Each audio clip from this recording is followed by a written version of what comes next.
नमस्कार, स्वागत है आप सभी का। मैं हूं आपके साथ कुमार कुणाल धीरज। खबरों की शुरुआत इस वक्त की बड़ी खबर से करते हैं। लव जिहाद को लेकर महाराष्ट्र सरकार सख्त है। सरकार लव जिहाद के खिलाफ कानून बनाएगी। तो यह बड़ी खबर हम आपको बता रहे हैं। महाराष्ट्र सरकार की ओर से अब लव जिहाद के खिलाफ कानून बनाया जाएगा और सरकार इसको लेकर बेहद सख्त नजर आ रही है।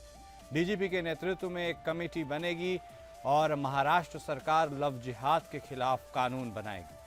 महाराष्ट्र राज्य पुलिस महानिदेशक यानी डीजीपी के नेतृत्व में राज्य सरकार ने लव जिहाद को लेकर एक कमेटी का गठन कर दिया है। यह कमेटी लव जिहाद को लेकर तमाम कानूनी और तकनीकी पहलुओं पर चर्चा करेगी और एक रिपोर्ट बनाएगी और ये रिपोर्ट सरकार को सौंपेगी। तो यह बड़ी खबर हम आपको बता रहे हैं महाराष्ट्र से, जहां अब डीजीपी के नेतृत्व में एक कमेटी बनाई गई है जो लव जिहाद के खिलाफ अब उससे जुड़े हुए जितनी भी चीज़ें हैं उसको लेकर के अपने संज्ञान में एक कानून बनाया जाएगा। महाराष्ट्र में लव जिहाद की बढ़ती घटनाओं के मद्देनज़र राज्य सरकार ने यह कदम उठाया है। लव जिहाद और धोखाधड़ी और बलपूर्वक किए जाने वाले धर्मांतरण को रोकने के लिए कानून अब बनाया जाएगा। इसके लिए राज्य सरकार ने पुलिस महानिदेशक की अध्यक्षता में एक विशेष समिति गठित की है। यह समिति राज्य की वर्तमान स्थिति का अध्ययन करेगी और लव जिहाद, धोखाधड़ी और जबरन धर्मांतरण के खिलाफ उपाय सुझाते हुए एक कानून का मसौदा तैयार करेगी। इस तरह महाराष्ट्र लव जिहाद के खिलाफ कानून बनाने वाला देश का 10वां राज्य बन जाएगा। हमारे साथ हमारे संवाददाता सरबजीत सोनी फोनलाइन पर जुड़ चुके हैं, सीधे उनका रुख करेंगे। सरबजीत, तो अब महाराष्ट्र में भी लव जिहाद को लेकर कानून बनाए जाने की यह बात हो रही है।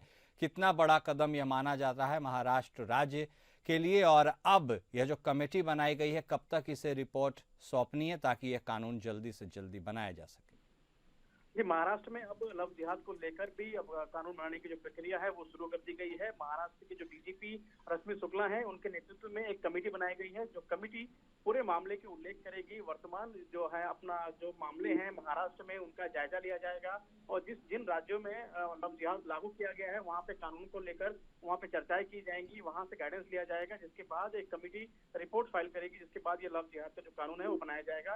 कहीं ना कहीं लव जिहाद के बढ़ते जो मामले को देखते हुए ये कदम उठाया गया है। और वहीं समाजवादी पार्टी के जो विधायक हैं रईस शेख इस मामले को लेकर अब विरोध करते नजर आ रहे हैं। उनका कहना है कि ऐसा कोई भी ऐसा मामला सरकार को बता दे कि जो लव जिहाद को लेकर मामला बढ़ाया गया है। हालांकि कहीं ना कहीं वो इस कानून का विरोध करते हुए नजर आ रहे हैं। हालांकि अभी कमेटी बनाई गई है, वहीं रईस शेख की तरफ से समाजवादी पार्टी के जो विधायक हैं उनकी तरफ से ये विरोध प्रदर्शन भी शुरू हो चुका है और वहीं कमेटी बना दी गई है। कमेटी इस बारे में चर्चा करेगी और जल्द ही महाराष्ट्र के सीएम को रिपोर्ट फाइल करेगी। ठीक है, बहुत शुक्रिया सरबजीत हमारे साथ जुड़ने के लिए और तमाम जानकारी देने के लिए। तो हमारे संवाददाता सरबजीत बता रहे थे कि जल्द ही अब लव जिहाद को लेकर एक कानून महाराष्ट्र में बनाया जाएगा।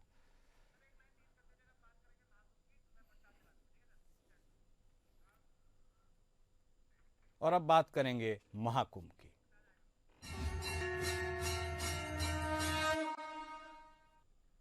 इस वक्त की बड़ी खबर अब प्रयागराज से, जहां कुंभ में श्रद्धालुओं का सैलाब नजर आ रहा है। 34वें दिन भी लगातार श्रद्धालुओं का जन सैलाब उमड़ा। महाकुंभ में भक्ति भाव में डूबे श्रद्धालु पवित्र डुबकी लगा रहे हैं। महाकुंभ से अब 34वें दिन को भी ऐसी ही तस्वीरें देखने को मिल रही है जैसे मानो कि यह रैला थमने का नाम ही न ले रहा हो। महाकुंभ में भक्तों का सैलाब उमड़ पड़ा है। संगम में कई किलोमीटर दूर तक श्रद्धालुओं को देखा जा सकता है। तो यह बड़ी खबर हम आपको प्रयागराज से बता रहे हैं, संगम नगरी से, जहां महाकुंभ के अवसर पर लोगों का लगातार वहां पर आना जारी है। भक्ति भाव में विभोर होकर वह आस्था की डुबकी लगाते हुए नजर आ रहे हैं। संगम में कई किलोमीटर दूर तक श्रद्धालुओं को देखा जा सकता है। हालांकि सुगम व्यवस्था बनाए रखने के लिए प्रशासन ने भी कई फैसले लिए हैं, बड़े फैसले लिए हैं। महाकुंभ मेला क्षेत्र फिर से नो व्हीकल जोन बन गया है। पूरे महाकुंभ मेला क्षेत्र को नो व्हीकल जोन घोषित किया गया है। यह कयास लगाए जा रहे थे कि अब चूंकि सभी मेजर स्नान संपन्न हो गए हैं तो अब भीड़ थोड़ी कम होगी, लेकिन भीड़ कम नहीं हो रही है, भीड़ और बढ़ रही है। ऐसे में अब फिर से नो व्हीकल जोन घोषित किया गया है महाकुंभ मेला क्षेत्र को। आज और रविवार को भारी भीड़ की आशंका के चलते यह फैसला लिया गया है। किसी भी वाहन को प्रवेश करने की अनुमति नहीं होगी। पास धारक वाहनों को भी नज़दीकी पार्किंग में डाइवर्ट किया जाएगा। यात्रियों को वैकल्पिक साधनों का उपयोग करने की सलाह दी गई है। इसके साथ ही श्रद्धालुओं की सुविधा और सुरक्षा के लिए यह कदम उठाया गया है। महाकुंभ के 34वें दिन भी श्रद्धालुओं का सैलाब उमड़ा है। अब तक लगभग 50 करोड़ श्रद्धालुओं ने संगम में स्नान कर लिया है। दुनिया के 200 देशों की बात करें तो भारत, जिसकी आबादी तकरीबन 141 करोड़ बताई जा रही है, वह महाकुंभ को होस्ट करने वाला सबसे बड़ा राज्य है। हमारे साथ हमारे विशेष संवाददाता आलोक सिंह जुड़ चुके हैं। सीधे उनका रुख करेंगे, उनसे बातचीत करेंगे।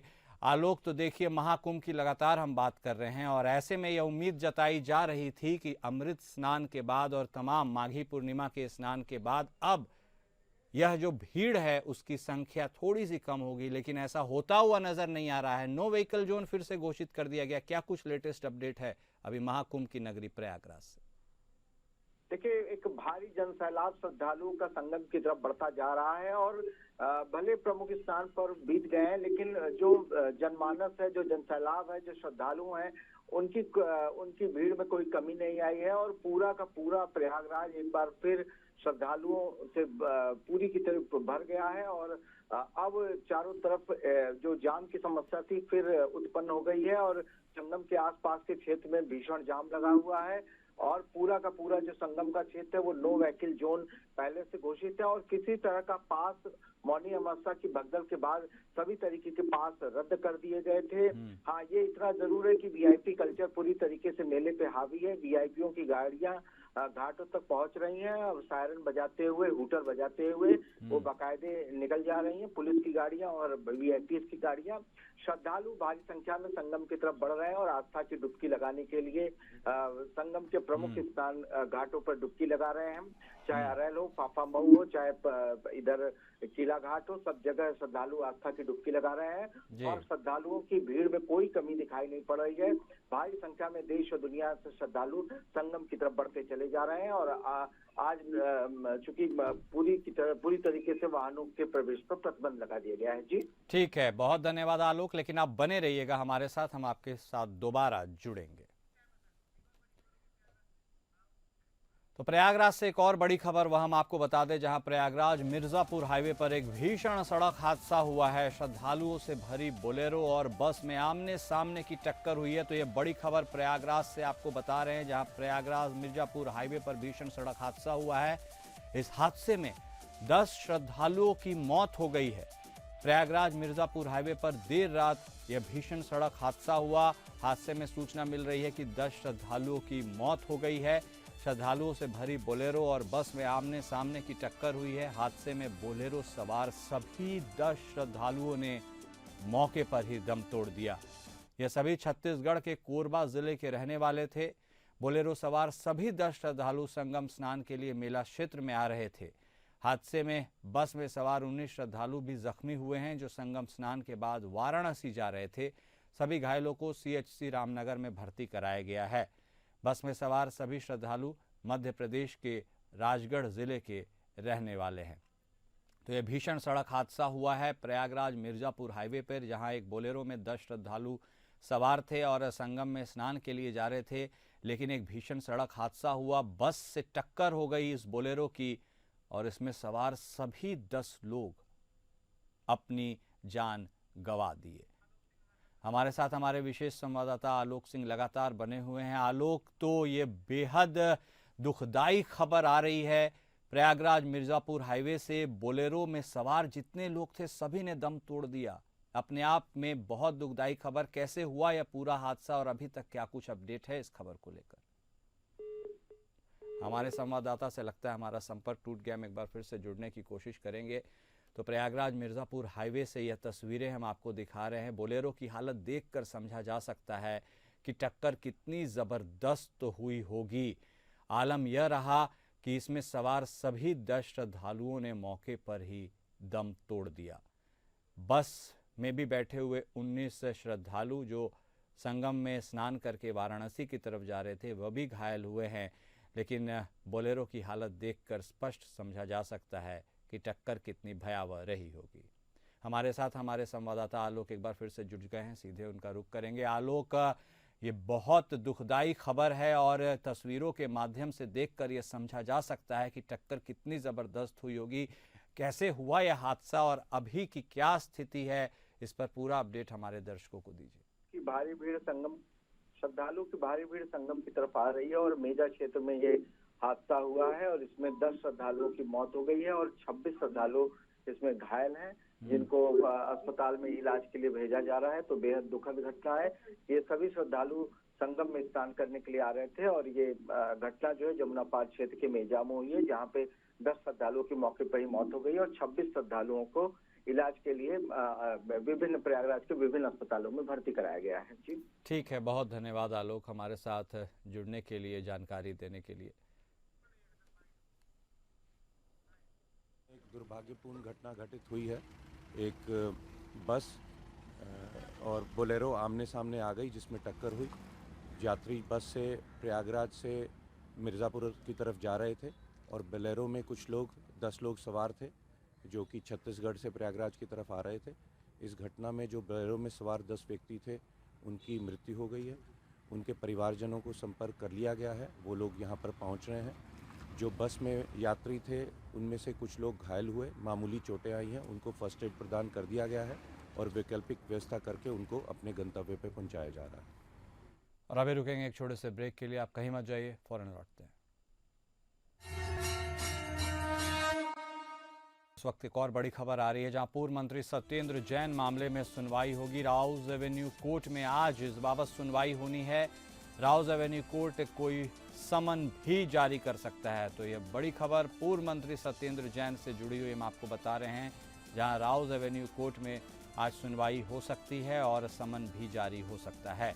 आय से अधिक संपत्ति और भ्रष्टाचार से जुड़ा यह मामला है। दिल्ली सरकार के पूर्व मंत्री सत्येंद्र जैन के आय से अधिक संपत्ति और भ्रष्टाचार से जुड़ा यह मामला सीबीआई इसमें इंट्रोगेट कर रहा है। मामले में राउज एवेन्यू कोर्ट में आज सुनवाई होगी। सत्येंद्र जैन के खिलाफ एक जो सप्लीमेंट्री चार्जशीट है वह सीबीआई द्वारा दाखिल की गई है और राउज एवेन्यू कोर्ट आज इसका संज्ञान लेकर समन जारी कर सकता है।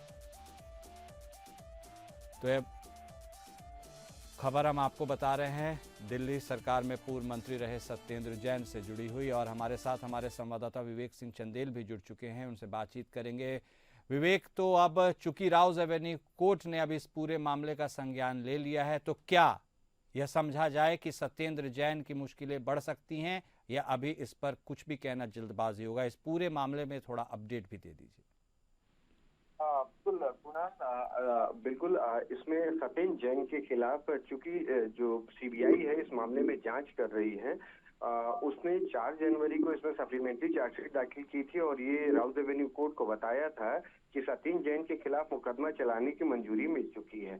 इसके बाद कोर्ट ने 13 जनवरी की तारीख तय की थी, जिसमें उस पर संज्ञान लेना था, लेकिन उस दिन संज्ञान नहीं लिया जा सका। इस वजह से आज उम्मीद है कि जो सत्येंद्र जैन के ऊपर आय से अधिक के मामले में सीबीआई ने मुकदमा दर्ज किया है, उस मुकदमे में कोर्ट संज्ञान ले सकता है और संज्ञान लेता है तो उसमें समन जारी कर सकता है। अब हम बात करें इस मामले के बैकग्राउंड की, तो 2017 में सीबीआई ने इस मामले में जो आय से अधिक संपत्ति के मामले में मुकदमा दर्ज किया था, एफआईआर दर्ज की थी। उसके बाद 2019 में फिर जो ईडी ने इस मामले में दर्ज किया। और यहाँ अपने दर्शकों को एक जानकारी और हम दे दें कि ईडी मामले में भी एजेंसी ने सत्येंद्र जैन के खिलाफ मुकदमा चलाने की मंजूरी की मांग की है और उम्मीद है कि उसमें भी मिल जाएगी तो आगे प्रोसीडिंग चलेगी। वहीं 18 महीने तक वो लगातार जेल में रहे और 18 अक्टूबर को उनको मनीष सिसोदिया को जो सुप्रीम कोर्ट से बेल मिली थी उसके आधार पर उनको जमानत दे दी गई थी। फिलहाल वो जेल से बाहर है, लेकिन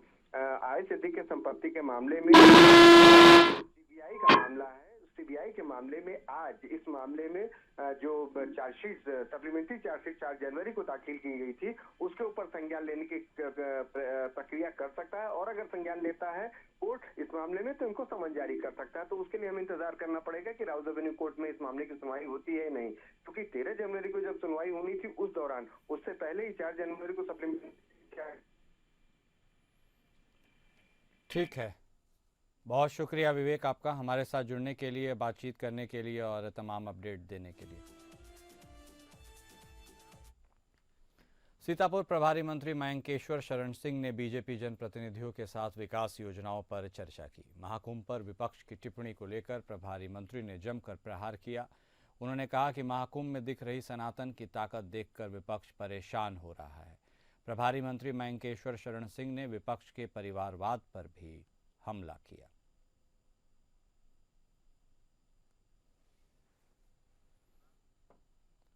संभल कोतवाली पुलिस ने सार्वजनिक स्थलों पर पोस्टर चस्पा किए हैं। पुलिस लगातार वीडियो और फोटोज के आधार पर शाही जामा मस्जिद के एडवोकेट कमिश्नर सर्वे के दौरान हिंसा में शामिल उपद्रवियों की पहचान कर उन्हें जेल भेज रही है। कुछ ऐसे लोग हैं जिनकी पहचान नहीं हो पा रही है, लेकिन वह लोग भी भीड़ के बीच मौजूद थे। भीड़ को इशारा करके आगे बुला रहे शख्स की पहचान करने के लिए पोस्टर को चस्पा किया गया है।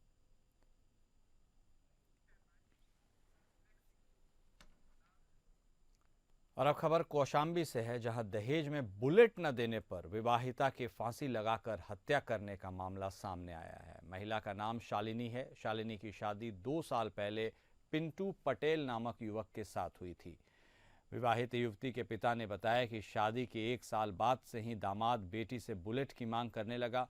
बुलेट की मांग पूरी न होने पर युवक अपनी पत्नी के साथ रोजाना मारपीट भी करता था। 8 फरवरी को युवती के साथ मारपीट कर बेटी को फांसी लगाकर उसकी हत्या कर दी। महिला के मायके वालों का आरोप है कि ससुराल वाले बिना जानकारी के शव का अंतिम संस्कार कर रहे थे। ग्रामीणों की सूचना पर मायके वालों ने मौके पर पहुंचकर पुलिस को सूचना दी। पुलिस ने मौके पर पहुंचकर शव को कब्जे में लिया और उसे पोस्टमार्टम के लिए भेज दिया। विवाहिता के पिता ने ससुराल पक्ष के लोगों के खिलाफ पुलिस में मामला दर्ज करवा दिया है। पुलिस ने आरोपी पति को गिरफ्तार कर जेल भेज दिया है। मृतका के सास ससुर के बारे में विवेचना कर शीघ्र ही कार्रवाई की जाएगी। देखिए, ये एक दहेज मृत्यु का मुकदमा कोखरास थाने पर दर्ज किया गया है। शादी को 1 साल हुआ था। इसमें आरोपी पति को गिरफ्तार करके जेल भेजा गया है। उसके जो 2 और नामजद अभियुक्त हैं, उसके मृतका के ससुर और उसकी सास, उसके बारे में विवेचना करके बहुत शीघ्र उनके खिलाफ भी कार्रवाई की जाएगी।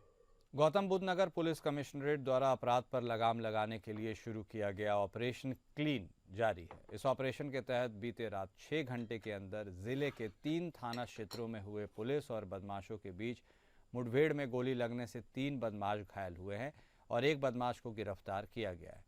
पुलिस ने घायल बदमाशों को इलाज के लिए अस्पताल में भर्ती कराया है और उनका आपराधिक इतिहास खंगालने में जुटी है। पहला एनकाउंटर नोएडा सेंट्रल जोन में स्थित थाना सूरजपुर क्षेत्र में हुआ है। पुलिस और बदमाश के बीच मुठभेड़ की दूसरी घटना नोएडा सेंट्रल जोन में थाना सेक्टर 63 में हुई। वहीं पुलिस और बदमाश के बीच तीसरा एनकाउंटर नोएडा जोन के थाना 49 के इलाके सेक्टर 50 में नोएडा जाने वाली रोड पर सीवेज प्लॉट के पास हुआ। थाना सूरजपुर पुलिस टीम द्वारा 130 मीटर रोड के पास चेकिंग की जा रही थी, तो उन्हें एक स्कूटी पर संदिग्ध व्यक्ति तेज गति में आता हुआ दिखाई दिया। जब पुलिसकर्मियों ने उसको रोकने का प्रयास किया तो स्कूटी सवार रुका नहीं, परंतु दूसरी दिशा में गाड़ी को भगाने लगा।